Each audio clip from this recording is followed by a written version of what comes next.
Alors ici, on est sur le site, le complexe sportif des Gravenches, avec pas mal de terrains de foot et de rugby à perte de vue. Et c'est là qu'est implanté le centre de formation partagé. Dans ce centre, il y a divers espaces. Donc la salle de performance derrière moi, un côté plutôt, on va dire, vestiaire, un côté bain froid pour la récupération. Et après, sur, on va dire, les locaux plutôt administratifs. Et on a aussi des bureaux et une salle de réunion qu'on peut partager aussi avec le rugby. On n'y retrouve pas que des rugbymen, on y retrouve beaucoup de personnes qui composent le staff, qui les entourent, des préparateurs physiques, préparateurs mentaux, diététiciens, kinés, médecins, tout ce qui est administratif, tout ce qui est logistique, communication. Donc voilà, ça respire le sport et tout ce qui tourne autour. L'utilité d'un centre de formation partagé, c'est avant tout de mutualiser, je pense, en premier lieu les installations avec quelque chose qui est inédit aujourd'hui en France et qui a été le premier centre de formation comme celui-ci. La deuxième utilité, je dirais que c'est aussi l'échange qu'il peut y avoir entre les différents staffs, entre les différents joueurs aussi. Les pratiques, certes, elles sont différentes parce qu'on n'est pas sur le même sport de base, mais elle est aussi complémentaire parce qu'on parle de performance, on parle de vidéo, on parle de GPS, on parle d'individus. Je pense que c'est ça la richesse de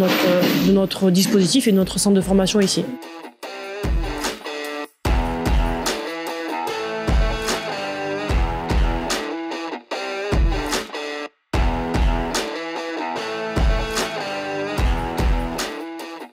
Alors l'innovation qu'on peut mettre on va dire en ligne de mire, c'est la Cité de tous les talents. C'est une cité qui a été créée à la base par le Clermont Foot, l'ASM, mais également l'Éducation nationale. Et elle permet en fait d'avoir des aménagements scolaires. Il y a aussi d'autres partenaires sportifs qui sont divers et variés, que ça peut être comme le conservatoire, comme l'équipe de handball, le patinage aussi. Voilà, donc tous ces talents sont listés par les partenaires et ils peuvent avoir du coup des aménagements sportifs et scolaires. Alors l'innovation concernant ma partie, elle se concrétise dans le passeport jaune et bleu qui a été créé cette année et qui est différentes interventions qui tournent autour de la performance sportive, sur le dopage, sur les addictions, sur la lutte contre le harcèlement, le bizutage, sur tout ce qui est sommeil, nutrition. On apprend aussi aux jeunes à gérer leur argent, ils commencent à gagner un petit peu d'argent. Donc on est sur des choses qui peuvent paraître assez originales, un peu marginales, mais qui nous semblent très importantes dans la gestion en fait de carrière de futurs professionnels. Et puis quelque chose qui commence à poindre, mais on est quand même bien placé au niveau à Clermont, c'est tout ce qui est data. On commence à les utiliser bien sûr pour des indicateurs de performance physique. Ça peut être étonnant, mais aussi au niveau des études, sur tout ce qui est probabilité, statistique de telle formation est plus abordable qu'une autre, à tel taux de réussite. Donc finalement, la data, on l'a un petit peu partout, dans tous les secteurs d'accompagnement du jeune au sein du centre. Alors nous, la data, on l'utilise sous deux formes. Une première data qu'on va appeler la GPS.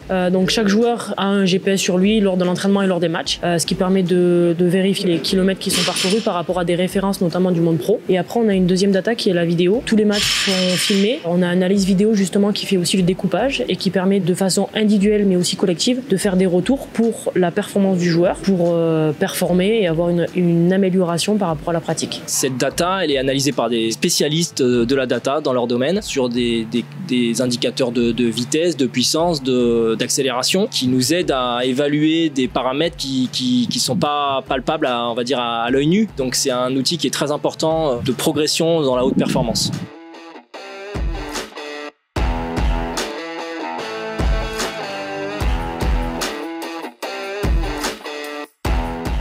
Peut-être que je le mettrai en lumière. Je ne vais pas plaider pour ma cause, mais je crois que je suis une des seules nanas sur le centre. Je sais que c'est un monde qui est difficilement accessible pour aussi les filles, mais je pense que toutes les femmes ont leur place dans cet environnement de sport. Alors certes avec peut-être un peu de caractère, mais je pense que c'est aussi un avantage d'être une femme dans un domaine.